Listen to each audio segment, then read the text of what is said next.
Hello students, आज का जो लेक्चर है वो रिलेटेड है टॉपिक कैपेसिटर से। वैसे capacitor examination point of view से काफ़ी इम्पोर्टेंट है, इसे आप ध्यानपूर्वक अच्छे से स्टडी करिएगा।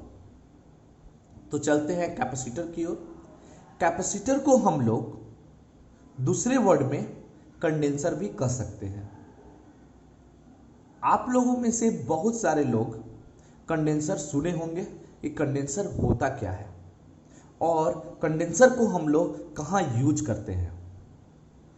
तो कंडेंसर जो यूज होता है वो जनरली इलेक्ट्रिक फैन और इलेक्ट्रिक मोटर में होता है, और ऐसे इलेक्ट्रिक अप्लायंसेस में कंडेंसर यूज होता है जहां इलेक्ट्रिक मोटर हो, जैसे वॉशिंग मशीन, मिक्सर ग्राइंडर और कूलर। वहां पर आप इलेक्ट्रिक मोटर के साथ कंडेंसर को देखे होंगे।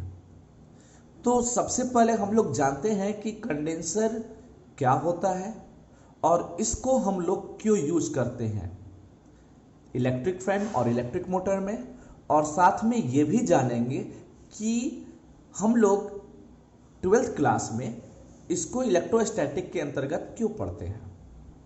तो सबसे पहले चलते हैं कैपेसिटर और कंडेंसर की ओर कि ये होता क्या है।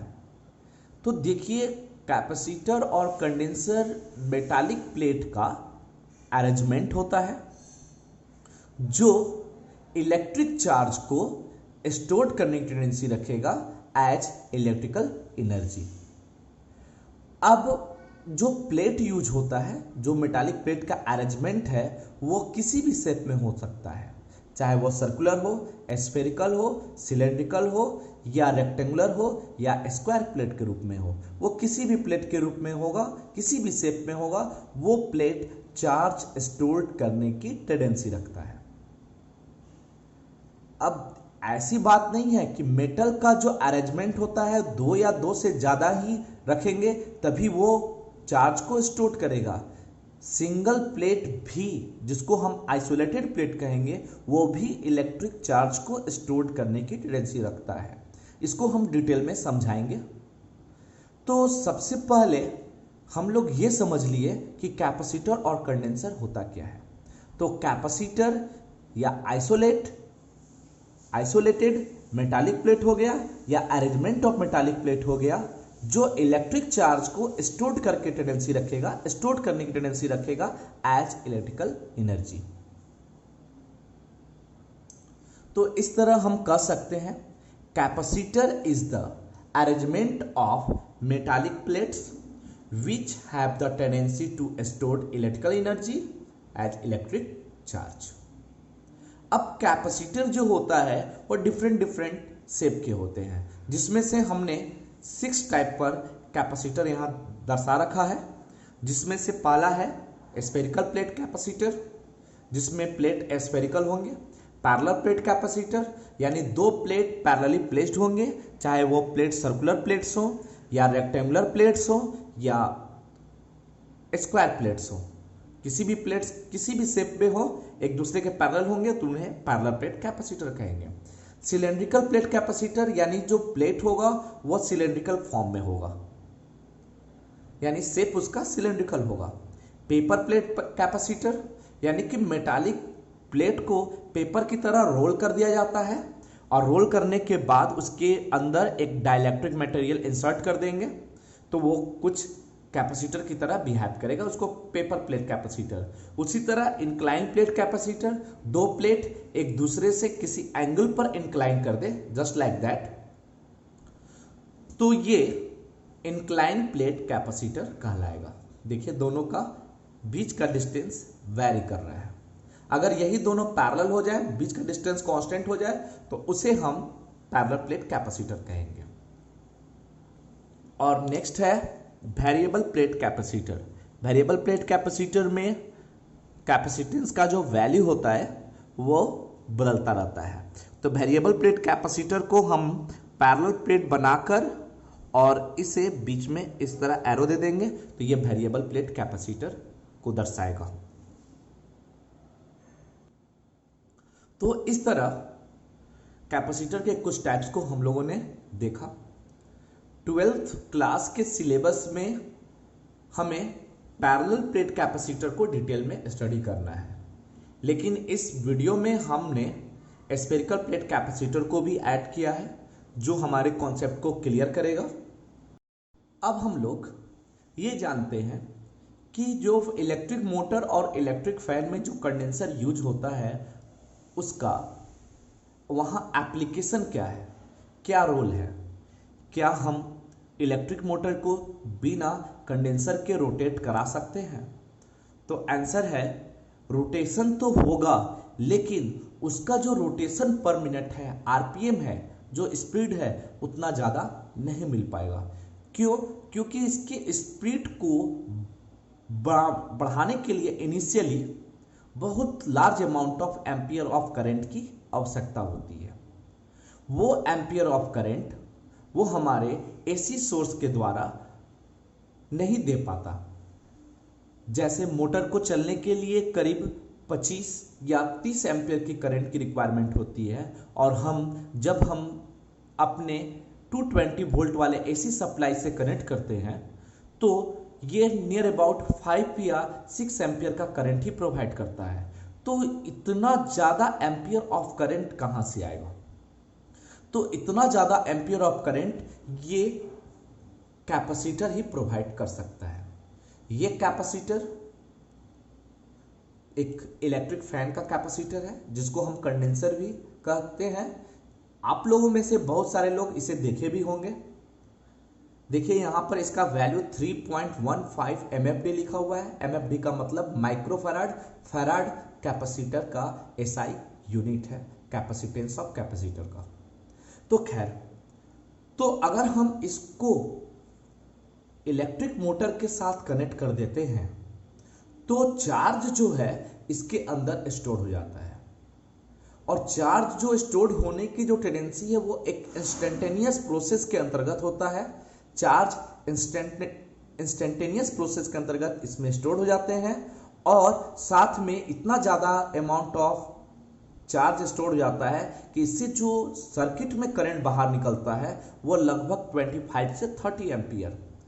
तो इलेक्ट्रिक मोटर को चलने के लिए इनिशियली उतना ही एम्पियर की रिक्वायरमेंट होती है, जो उसकी रिक्वायरमेंट को ये कैपेसिटर पूरा कर देता है, जिसके वजह से उस मोटर को उतना अमाउंट ऑफ करंट मिल पाता है, जिसके वजह से वो रोटेट करने लगता है। तो ये हमारा कैपेसिटर का रिक्वायरमेंट हुआ। तो कैपेसिटर का रिक्वायरमेंट क्या था? तो कैपेसिटर का रिक्वायरमेंट ये है कि जब किसी इलेक्ट्रिक मोटर को या इलेक्ट्रिक फैन को जब हमें रोटेट करना होता है इनिशियली, तो उस समय large amount of ampere of current की आवश्यकता होती है, और वो large amount of ampere of current हमारे एसी 220 वोल्ट सप्लाई लाइन से नहीं मिल पाता। वो कैपेसिटर चार्ज होने के बाद वो अलाउ कर पाता है, जिसके वजह से उतना तेज वाला रोटेशन वाला जो स्पीड है वो हमें उस इलेक्ट्रिक फैन या इलेक्ट्रिक मोटर से मिल पाता है। अब हम लोग ये समझते हैं कि जब हम इसको पॉजिटिव और निगेटिव टर्मिनल से कनेक्ट करते हैं तो इस पर चार्ज स्टोर हो जाते हैं। वो चार्ज इलेक्ट्रिकल पोटेंशियल एनर्जी के रूप में स्टोर होंगे। तो चार्ज कब तक किस पर स्टोर होंगे? तो आंसर है कि जब तक ये चार्ज कोई दूसरे इलेक्ट्रिक डिवाइस से सप्लाई नहीं हो जाता। जब तक सप्लाई नहीं होगा तब तक चार्ज इसके अंदर प्रेजेंट रहेंगे, इसके अंदर जो प्लेट है उस प्लेट पर प्रेजेंट रहेंगे। जैसे हम एग्जाम्पल के रूप में हम आपको दिखाते हैं, जब हम इसको पॉजिटिव और निगेटिव टर्मिनल से कनेक्ट करेंगे तो देखेंगे कि चार्ज तो स्टोर हो जाएगा, वो जो दिखेगा नहीं, लेकिन जब हम इन दोनों को एक दूसरे से, एक प्लस हुआ और एक माइनस, एक दूसरे से कांटेक्ट में लाएंगे तो कांटेक्ट लाने के बाद देखते हैं कि यहाँ एक इलेक्ट्रिक स्पार्क होता है, और इलेक्ट्रिक स्पार्क के साथ एक साउंड प्रोड्यूस होता है। वो इलेक्ट्रिकल एनर्जी और साउंड एनर्जी के रूप में ये इसकी एनर्जी हमें वापस मिल जाती है। अब मैं इस कंडेंसर को बैटरी के एसी के पॉजिटिव और निगेटिव टर्मिनल से कनेक्ट कर दिया, जिसकी वजह से ये कैपेसिटर अब चार्ज हो गया है। अब देखिए इन दोनों वायर को जब हम कनेक्ट करेंगे, इलेक्ट्रिक स्पार्क और साउंड भी प्रोड्यूस हुआ। तो ये इलेक्ट्रिक चार्ज को तो स्टोर किया, और ये इलेक्ट्रिक चार्ज जो इलेक्ट्रिक एनर्जी के रूप में स्टोर हुआ था, ये एनर्जी को अब हमें वापस लौटा दिया। वो हमें इलेक्ट्रिक स्पार्क और साउंड के रूप में प्रोड्यूस हुआ। तो इस तरह ये कैपेसिटर अब डिस्चार्ज हो चुका है। अगर हम इसे दोबारा कांटेक्ट में लाते हैं तो देखिए कोई स्पार्क नहीं हो रहा है। क्यों? क्योंकि इसके अंदर जितने भी मौजूदा चार्ज थे वो पॉजिटिव और निगेटिव की वजह से डिस्चार्ज हो गए, और वो एनर्जी हमें साउंड एनर्जी और इलेक्ट्रिक लाइट एनर्जी के रूप में हमें प्राप्त हुआ। अब ये जो इतना ज़्यादा एम्पियर ऑफ करंट है, यही एम्पियर ऑफ करंट जो होता है वो लगभग 25 से 30 एम्पियर का था, और वो जब हम मोटर से कनेक्ट करेंगे तो वो मोटर को तेजी से रोटेट करने में हेल्प करेगा। तो अब हम लोग अब ये समझते हैं कि अब इसके अंदर इलेक्ट्रिक चार्ज स्टोर्ड हुआ, तो कैसे स्टोर्ड हुआ, और एनर्जी जो है इलेक्ट्रिकल पोटेंशियल एनर्जी के रूप में कैसे स्टोर्ड होती है, उसको अब हम समझ लेते हैं।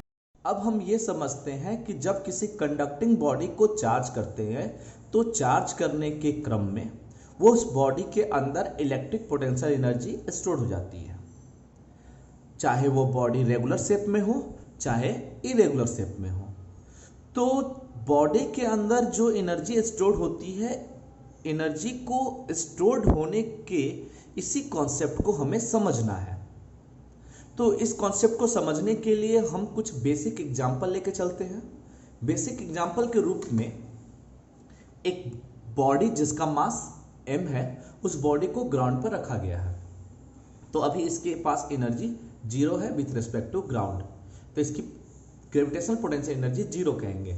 जब इस बॉडी को हम लिफ्ट करेंगे कुछ हाइट तक, सपोज दैट h हाइट तक लिफ्ट किए, तो जब कुछ हाइट तक लिफ्ट करेंगे तो इसको लिफ्ट करने में हमें अलग से एनर्जी लगानी पड़ेगी, अलग से हमें अपनी मॉलिक्यूलर एनर्जी लगानी पड़ेगी। वही मॉलिक्यूलर एनर्जी इस बॉडी में ग्रेविटेशनल पोटेंशियल एनर्जी के रूप में स्टोर्ड होगा। कैसे? वो जो ग्रेविटेशनल पोटेंशियल एनर्जी है जिसकी वैल्यू mgh के बराबर होगी, अगर हम बॉडी को छोड़ेंगे तो वो वापस उसी एनर्जी से ये लौट आएगा, क्योंकि अब हमें वापस लाने के लिए कोई एनर्जी की रिक्वायरमेंट नहीं हुई थी, जैसा कि इसको यहाँ से यहाँ तक ले जाने में हुई थी। क्यों? क्योंकि यहाँ से यहाँ तक ले जाने में हमारी जो एनर्जी लगी वही एनर्जी इसमें अंदर स्टोर्ड हो गई, और वो ग्रेविटेशनल पोटेंशियल एनर्जी के रूप में हुआ, और वही वापस इसी एनर्जी के साथ इस पोजीशन पर लौट आया। तो कुछ इसी तरह का कॉन्सेप्ट इस बॉडी को चार्ज करने में मिलेगा। जैसे हम किसी सोर्स चार्ज बॉडी के साथ इसको कांटेक्ट में रख देते हैं या कंडक्टिंग वायर से कनेक्ट करते हैं, तो ये सोर्स चार्ज बॉडी इस पर इलेक्ट्रिक चार्ज ट्रांसफर करेगा। सपोज ये पॉजिटिव चार्ज इस बॉडी पर ट्रांसफर हो रहे हैं। अब ये जो बॉडी पर जो चार्ज का ट्रांसफर है, ये हम लोग इंडिविजुअली 1 बाय 1 समझेंगे, तभी अच्छे से समझ में आएगा। सपोज शुरू में ये न्यूट्रल था, कोई चार्ज नहीं था। जैसे ही इस बॉडी को इस पॉजिटिव पोटेंशियल वाले बॉडी से कनेक्ट किए कंडक्टिंग वायर से, तो charge by the method of charging by conduction के प्रोसेस से चार्ज शिफ्ट करना शुरू कर देंगे। सबसे पहले सपोज करते हैं कि ये पहला चार्ज हुआ होगा जो इस पर शिफ्ट करेगा, तो क्या इस चार्ज को यहां से यहां तक लाने में क्या अलग से एनर्जी देना पड़ेगा? तो आंसर है नो। क्यों? क्योंकि इस पर अभी कोई चार्ज नहीं है। तो जब कोई चार्ज नहीं होगा तो इस बॉडी के द्वारा इस बॉडी पर यानी इस चार्ज पर कोई अपोजिशन क्रिएट नहीं होगा, और जब कोई अपोजिशन क्रिएट नहीं होगा तो ये बॉडी पर बिना किसी एनर्जी के चार्ज ट्रांसफर हो जाएगा। लेकिन जब हम सेकेंड चार्ज के बारे में बात करें तो वैसी स्थिति में ये जो चार्ज है इस चार्ज पर फोर्स लगाएगा रिपल्सिव। तो जब रिपल्सिव फोर्स लगाएगा तो अब तो इसको अपोज करने वाला एक टर्म आ गया, यानी एक चार्ज आ गया। अब जब इसको रिपेल करेगा तो इसको हमें इस बॉडी पर लाना है, यानी इसके रिपल्सन के अगेंस्ट हमें फोर्स लगाना पड़ेगा, यानी कि हमें एक एनर्जी लगानी पड़ेगी। वो एनर्जी एक एक्सटर्नल एनर्जी के रूप में होगा जो जिसके फोर्स का मैग्नीट्यूड इसके फोर्स लगने वाले रिपल्सिव फोर्स के बराबर हो या उससे थोड़ा ज़्यादा हो। तो ये चार्ज सपोज दैट हमने एनर्जी लगाया और ये चार्ज इस पर आ गया। अब थर्ड वाला चार्ज इस पर आना चाहेगा, तो अगर हम थर्ड वाले चार्ज के बारे में बात करें तो अब इस पर इसकी अपेक्षा अब हमें ज़्यादा एनर्जी इस पर लगाना पड़ेगा। तो क्योंकि अब ये दो पॉजिटिव चार्ज मिलकर इस पॉजिटिव चार्ज को ज़्यादा फोर्स से रिपेल करेंगे। ये भी रिपेल करेगा और ये भी रिपेल करेगा, दोनों का मैग्नीट्यूड ज़्यादा हो जाएगा। तो ज़्यादा रिपल्सिव फोर्स के लिए हमें ज़्यादा अमाउंट ऑफ फिर से इसके रिपल्सिव डायरेक्शन के अपोजिट डायरेक्शन में हमें फोर्स लगाना पड़ेगा, यानी हमें अलग से एनर्जी लगानी पड़ेगी, ज़्यादा अमाउंट ऑफ एनर्जी इस चार्ज को इस बॉडी पर लाने के लिए। उसी तरह सिचुएशन फोर्थ चार्ज के लिए होगा, उसी तरह सिचुएशन फिफ्थ चार्ज के लिए, सिक्स और नेक्स्ट के लिए होगा। तो इस तरह हम देखते हैं कि जैसे जैसे इस पर चार्ज का अमाउंट बढ़ता जाएगा वैसे वैसे रिपल्सिव फोर्स हर एक चार्ज पर बढ़ता जाएगा और हमारे द्वारा लगाई हुई जो एक्सटर्नल एनर्जी है उसकी अमाउंट भी बढ़ती चली जाएगी। अब जो हमारी एनर्जी लगी है वो एनर्जी कंजर्वेशन ऑफ एनर्जी के आधार पर कहीं ना कहीं शिफ्ट करेगा और वो एनर्जी इस बॉडी पर शिफ्ट करता है। वो एनर्जी इस बॉडी पर ट्रांसफॉर्म हो जाता है इलेक्ट्रिकल पोटेंशियल एनर्जी के रूप में। हमारे द्वारा लगाई हुई एनर्जी अब इस बॉडी में ट्रांसफर्ड हो गया, इस बॉडी में स्टोर्ड हो गया और उस एनर्जी का नाम है इलेक्ट्रिकल पोटेंशियल एनर्जी। वो यहाँ क्यों स्टोर्ड हुआ? क्योंकि कंजर्वेशन ऑफ एनर्जी के आधार पर हम ये जानते हैं energy neither be created not be destroyed, it transferred from one form to other. तो हमारे द्वारा जो एनर्जी लगा वो एनर्जी ट्रांसफॉर्म हो गया इस बॉडी पर इलेक्ट्रिकल पोटेंशियल एनर्जी के रूप में। अब हम इस बॉडी को डिस्कनेक्ट कर देते हैं। सपोज ये बॉडी चार्ज हो गया, अब इस बॉडी को डिस्कनेक्ट कर दिया। तो जब ये बॉडी चार्ज हुआ तो अब ये भी body positive potential of the body कहलाएगा। अब हम चाहते हैं कि ये देखना चाहते हैं कि जो इस पर जो एनर्जी है वो एनर्जी हमें वापस मिले। तो उसके लिए हम क्या करते हैं, तो ये एनर्जी इलेक्ट्रिकल एनर्जी के रूप में स्टोर्ड है लेकिन हमें वापस किसी और फॉर्म में करता है। जैसा हम ये पॉजिटिव पोटेंशियल वाला बॉडी हो गया, अब हम इससे एक बल्ब कनेक्ट कर दिए। सपोज दैट एक बल्ब है, इस बल्ब को हमने इस वायर के यानी इस प्लेट के से कनेक्ट करा दिया एक वायर से, और दूसरा जो वायर है बल्ब का उसको ग्राउंड से कनेक्ट कर दिए। ग्राउंड का पोटेंशियल होता है 0, तो ये हो गया लोअर पोटेंशियल और ये हो गया हायर पोटेंशियल। तो वैसी स्थिति में करंट का फ्लो होगा और करंट फ्लो होगा तो बल्ब ग्लो हो जाएगा, बल्ब जलने लगेगा। तो बल्ब के अंदर बल्ब जलने के साथ वो इसकी इलेक्ट्रिकल पोटेंशियल एनर्जी को ट्रांसफॉर्म कर देगा किस फॉर्म में, तो वो लाइट एनर्जी के फॉर्म में।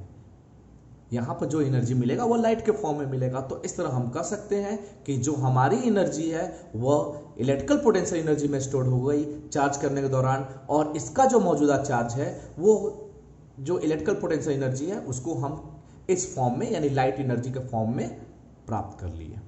तो इस तरह हम कह सकते हैं कि जब किसी बॉडी को चार्ज करते हैं तो चार्ज करने के क्रम में अलग से हमें एनर्जी देनी पड़ती है और वही एनर्जी इस बॉडी पर इलेक्ट्रिकल पोटेंशियल एनर्जी के रूप में स्टोर होती है। अब हमारा नेक्स्ट टॉपिक है कैपेसिटेंस ऑफ कैपेसिटर। अब कैपेसिटेंस ऑफ कैपेसिटर को समझने के लिए फिर से कुछ बेसिक एग्जांपल लेकर चलते हैं। कैपेसिटेंस ऑफ कैपेसिटर को समझने के लिए हमने एक कंडक्टिंग स्फेरिकल बॉडी ले लिया। इस कंडक्टिंग बॉडी को पॉजिटिव चार्ज वाले सोर्स बॉडी से कनेक्ट कराया। तो अब हम लोग देखते हैं कि बॉडी चार्ज होगा।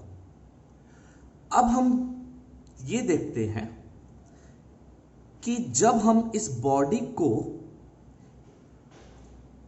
एक वोल्ट मीटर से कनेक्ट कर दें, यानी एक ग्राउंड हो गया पोटेंशियल 0 और ये बॉडी हो गया स्फेरिकल बॉडी और ये वोल्ट मीटर। तो वोल्ट मीटर को बॉडी और ग्राउंड से कनेक्ट किया गया है, ग्राउंड का पोटेंशियल 0। जब हम इस बॉडी पर चार्ज बॉडी को इसके साथ कांटेक्ट में रखते हैं तो ये बॉडी चार्ज होता है। तो जब चार्ज होता है तो हम ये देखते हैं कि जैसे जैसे ये बॉडी चार्ज होगा उस बॉडी का पोटेंशियल बढ़ने लगता है। कैसे? इसके रीडिंग के आधार पर। यहां पर क्या होता है, एक निडल होता है। अब ये निडल अगर चार्ज नहीं था तो ये शुरुआती स्टेज में 0 पर आता है इसका डिफ्लेक्शन, लेकिन जैसे जैसे इस बॉडी पर चार्ज आने लगता है वैसे वैसे इसका डिफ्लेक्शन बढ़ने लगता है। और तो इस तरह हम क्या देखें कि जब कोई बॉडी चार्ज होता है तो उस बॉडी का पोटेंशियल भी बढ़ने लगता है। वो हम डिफ्लेक्शन से पता लगा पाए जो हमने वोल्टमीटर इस बॉडी और ग्राउंड के बीच में कनेक्ट कर रखा है। तो इस तरह ये देखा गया कि जो चार्ज का जो अमाउंट है वो पोटेंशियल पर डिपेंड किया, यानी कि जो चार्ज Q है वो डायरेक्टली प्रोपोर्शनल हो गया V के। यानी कि जब चार्ज बढ़ा तो पोटेंशियल का वैल्यू भी बढ़ने लगा, चार्ज के साथ उस बॉडी का पोटेंशियल भी बढ़ने लगा। और इस तरह हम कह सकते हैं Q प्रोपोर्शनल V। और जब प्रोपोर्शनल ब्रेक करेंगे तो एक कांस्टेंट जोड़ेंगे C, यही जो C है वो कैपेसिटेंस ऑफ कैपेसिटर कहलाएगा।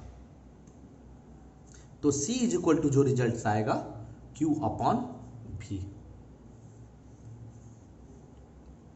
सो the capacitance of capacitor is equal to the ratio of the amount of charge stored on the conducting body and the potential to the potential of that body. यानी कि इन दोनों का ratio हो गया charge और potential का। तो charge उस बॉडी का और उसी बॉडी का पोटेंशियल। यदि V का वैल्यू 1 हो तो C का वैल्यू किसके बराबर आएगा? Q के बराबर। तो इस तरह हम कह सकते हैं when the potential of a conducting body is 1 volt, then the amount of charge stored on that body is said to be capacitance of that conducting body or capacitor plate।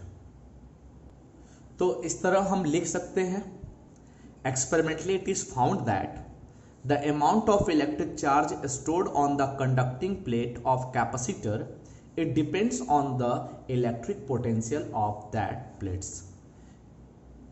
Electric potential means electric level. Greater the potential of the conducting plate, greater the value of electric charge। यानी जितना ज्यादा potential का value होगा उतना ज्यादा electric charge होगा stored on that plate and vice versa। Means अगर less amount of potential होगा तो चार्ज का भी अमाउंट लेस अमाउंट होगा। तो इसी तरह यही कॉन्सेप्ट है, हम लोग ने देखा Q और V एक दूसरे के डायरेक्टली प्रोपोर्शनल हो गया। पोटेंशियल बढ़ने के साथ यानी चार्ज को बढ़ने के साथ पोटेंशियल का अमाउंट भी बढ़ जाता है। प्रोपोर्शनल ब्रेक किए C, और यही C जो है कैपेसिटेंस ऑफ कैपेसिटर हो गया। तो इस तरह C is equal to Q by V। V का वैल्यू जब हमने 1 रखा तो C का वैल्यू Q के बराबर हो जाएगा। तो इसको हम डिफाइन कर सकते हैं therefore the capacitance of capacitor is equal to the amount of electric charge। Capacitance of capacitor is amount of electric charge stored on that plate when its potential raised by unity।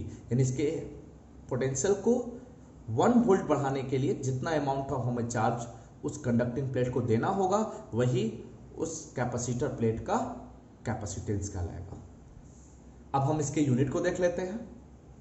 तो SI unit इसका farad होगा। कैसे? जैसे formula होता है C is equal to Q by V। तो Q का जो यूनिट होता है 1 कूलम और V का यूनिट होता है 1 वोल्ट। तो यानी 1 जो फैराड हो गया 1 कूलम अपॉन 1 वोल्ट के इक्वल हो जाएगा। इसको हम लोग कूलम पर वोल्ट भी कर सकते हैं। अब एक बात ध्यान रखिएगा, जो फैराड है वो लार्जेस्ट यूनिट है, बहुत बड़ा यूनिट है। तो जनरली हम लोग जो यूज करेंगे माइक्रो फैराड और पिको फैराड। 1 माइक्रोफराड जो होगा 10 power minus 6 farad, 1 microfarad 10 power minus 6 farad, और 1 पिकोफराड जो होगा 10 पावर माइनस 12 फराड के इक्वल होगा। जनरली हम लोग यही यूज करते हैं 10 पावर माइनस 6 या 10 पावर माइनस 12, जैसा कि हमने अभी कंडेंसर में देखा था। देखिए यहाँ पर क्या लिखा हुआ है, MFD यानी माइक्रोफराड है, यानी ये जो कैपेसिटर है वो इसकी कैपेसिटी माइक्रोफराड के रूप में है। उसी तरह अगर हम डायमेंशन की बात करें तो डायमेंशन देखेंगे तो dimension C is equal to dimension of Q upon dimension of V। Charge का डायमेंशन होगा 80, हम लोग पढ़ रखे हैं, और V का भी हम लोगों ने पोटेंशियल का डायमेंशन प्राप्त कर रखा है पहले से, वो यहाँ लिख दिए। अब इसको जब सॉल्व करेंगे तो डायमेंशन आएगा ml इनवर्स L-2 T की पावर 4 और A स्क्वायर, ये कैपेसिटेंस डायमेंशन हो गया कैपेसिटर का। अब हम लोग डिटेल में ये समझ लेते हैं कि जब कोई बॉडी को चार्ज करते हैं तो फुली चार्ज करने के बाद अगर उस बॉडी पर एक्स्ट्रा और चार्ज ऐड किया जाए तो वो चार्ज को सराउंडिंग में लीक कैसे करता है। तो इसके लिए हमने एक स्फेरिकल बॉडी कंसीडर कर लिया, कंडक्टिंग बॉडी है, और इसके सराउंडिंग में जो हमने कंसीडर किया है वो सपोज एयर है। एयर में मैक्सिमम अमाउंट ऑफ ऑक्सीजन और नाइट्रोजन प्रेजेंट होते हैं। नाइट्रोजन का परसेंटेज अमाउंट सबसे ज़्यादा होता है और ऑक्सीजन का कम, खैर लेकिन मोस्टली यही दोनों ज़्यादा प्रेजेंट होते हैं, इसको हम कंसिडर कर लिए। अब सपोज एटम के रूप में सपोज दैट नाइट्रोजन गैस है जो इसके सराउंडिंग में है, या ऑक्सीजन भी मान सकते हैं, प्रक्रिया जो भी होगा वो दोनों पर होगा। अब क्या होता है, एटम जो होता है वो न्यूट्रल होता है, जितना अमाउंट ऑफ पॉजिटिव उतना amount of negative. Positive nucleus में प्रेजेंट होता है और नेगेटिव इलेक्ट्रॉन्स के रूप में वो चारों तरफ रिवॉल्व करते रहते हैं, as core electron as well as valence electron. अब ये बॉडी अभी न्यूट्रल है, तो जिसकी वजह से अभी कोई इफेक्ट अभी सराउंडिंग पर नहीं हो रहा है। अब इस बॉडी को सराउंडिंग से मतलब किसी अदर सोर्स से इसको चार्ज करते हैं। तो यदि हम इसको चार्ज करेंगे तो जैसे ही चार्ज करेंगे ये एक इलेक्ट्रिक फील्ड क्रिएट करेगा और साथ में इसका पोटेंशियल भी होगा। तो जैसे जैसे चार्ज बढ़ता जाएगा तो अमाउंट ऑफ जो इलेक्ट्रिक फील्ड है अपने सराउंडिंग में वो भी इसके द्वारा बढ़ता जाएगा और साथ में इसका पोटेंशियल भी बढ़ेगा। जब जैसे ही इस बॉडी को चार्ज करते हैं तो ये जो चार्ज है अपने सराउंडिंग में जो भी एयर के एटम और मॉलिक्यूल्स होंगे उसके पास जो भी मौजूदा चार्ज होंगे उस मौजूदा चार्ज पर ये वाला बॉडी पर जो चार्ज आया है वो इस पर फोर्स लगाएगा। तो यानी इसका जो इलेक्ट्रिक फील्ड बना वो इलेक्ट्रिक फील्ड इस चार्ज पर फोर्स लगाएगा और इस फोर्स की वजह से ये दोनों चार्ज एक दूसरे से सेपरेट हो जाएंगे। तो पॉजिटिव चार्ज के वजह से इलेक्ट्रॉन इसके द्वारा अट्रैक्ट हो जाएगा और रिपल्सन के वजह से पॉजिटिव चार्ज दूर हो जाएगा। अब जैसे जैसे चार्ज बढ़ाते जाएंगे इनके द्वारा फोर्स बढ़ता जाएगा। अब यहां ध्यान देने वाली बात यह है, यहां पर जो फोर्स लग रहा है, जैसे ये इलेक्ट्रॉन हो गया, इस इलेक्ट्रॉन पर इस चार्ज के द्वारा फोर्स लगेगा और ये इलेक्ट्रॉन पर इस चार्ज के द्वारा फोर्स लगेगा। तो अगर हम इस इलेक्ट्रॉन को यहां समझे और ये पॉजिटिव चार्ज यहां समझे और ये पॉजिटिव चार्ज इस बॉडी पर है, तो ये इधर एक अट्रैक्टिव फोर्स लगा रहा है और इस तरह एक फोर्स इधर भी लग रहा है, इस बॉडी के द्वारा भी लगेगा। तो अब जो भी फोर्स लग रहे होंगे, एक इधर सपोज दैट F माना और इधर सपोज F डैश माना, तो यहां पर क्या होता है कि F डैश का वैल्यू इनिशियली स्टेज में जैसे जैसे इसको चार्ज करते हैं वो F डैश का वैल्यू इस F से काफी ज्यादा होता है, जिसके वजह से अभी ये साथ में ही बंधा रहता है। जैसे जैसे इस बॉडी को हम चार्ज करते जाएंगे वैसे वैसे इलेक्ट्रिक फील्ड बढ़ता चला जाएगा और इलेक्ट्रिक फील्ड बढ़ने के साथ इस इलेक्ट्रॉन पर जो फोर्स लगेगा जिसको हमने यहां दर्शाया है वो फोर्स का मैग्नीट्यूड बढ़ता चला जाएगा और वो एक समय एक ऐसी स्थिति में पहुंचेंगे चार्ज करने के दौरान, जब इसको चार्ज कर रहे हैं इसका पोटेंशियल इलेक्ट्रिक फील्ड भी बढ़ता चला जा रहा है, तो ये भी फोर्स बढ़ता चला जा रहा है और इस फोर्स के बढ़ने के साथ साथ अब एक ऐसे स्थिति में पहुंच गए इसको चार्ज देने के बाद कि जो एफ डैश है वह एफ के बराबर हो गया,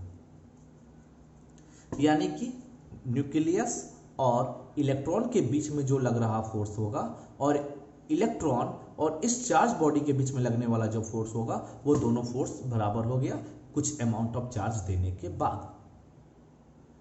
अब क्या देखते हैं, यदि हम इस पर अलग से एक और चार्ज ऐड कर दिए तो अब F का वैल्यू F डैश से बड़ा हो जाएगा। तो अब हम ये देखते हैं कि इधर का फोर्स बढ़ गया और इधर का फोर्स घट गया। तो फोर्स बढ़ने के साथ ये जो इलेक्ट्रॉन है वो अब इस चार्ज बॉडी के साथ आना पसंद करेगा, तो ये इलेक्ट्रॉन इस बॉडी पर शिफ्ट कर जाएगा। तो उस तरह ये इलेक्ट्रॉन इस बॉडी पर आ गया। जैसे ही ये इलेक्ट्रॉन आ गया तो एक पॉजिटिव निगेटिव मिलकर न्यूट्रल हो गया, जिसके वजह से अब इस पर पॉजिटिव चार्ज की संख्या कम हो जाएगी और ये बॉडी यानी एटम जो हो गया पॉजिटिव चार्ज हो गया। इसको एक और एग्जांपल के रूप में अब हम एक ऐसी स्थिति को मान लेते हैं, सपोज जब दोनों फोर्स एफ डैश और एफ एक दूसरे के इक्वल हो, तो उस समय इस बॉडी पर जो चार्ज था वो 1000 था। ओके,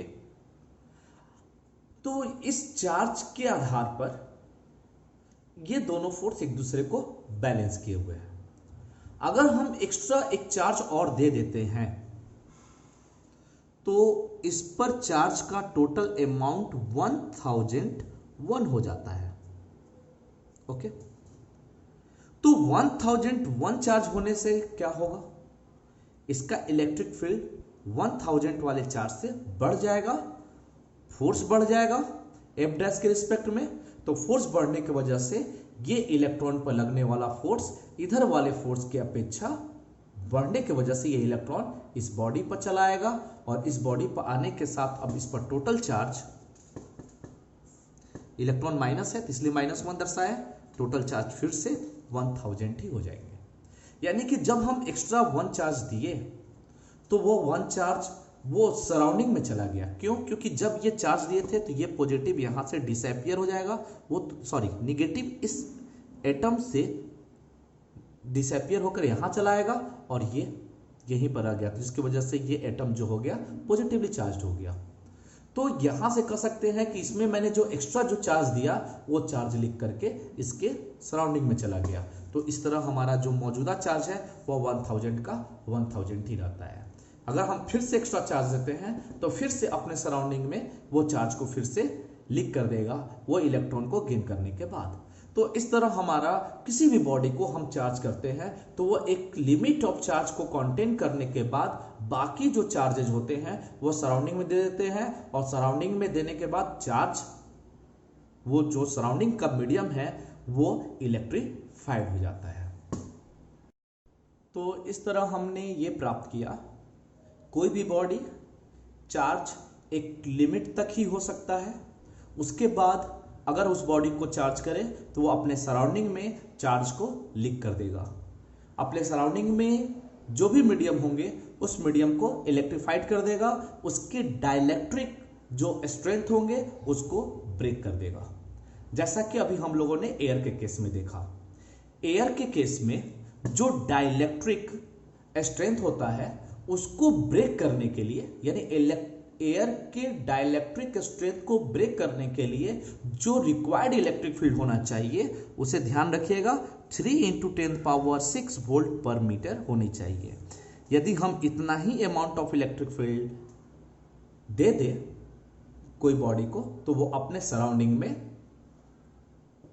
जो एयर होंगे उसके डाइलेक्ट्रिक स्ट्रेंथ को ब्रेक कर देगा, जैसा कि अभी हम लोगों ने देखा।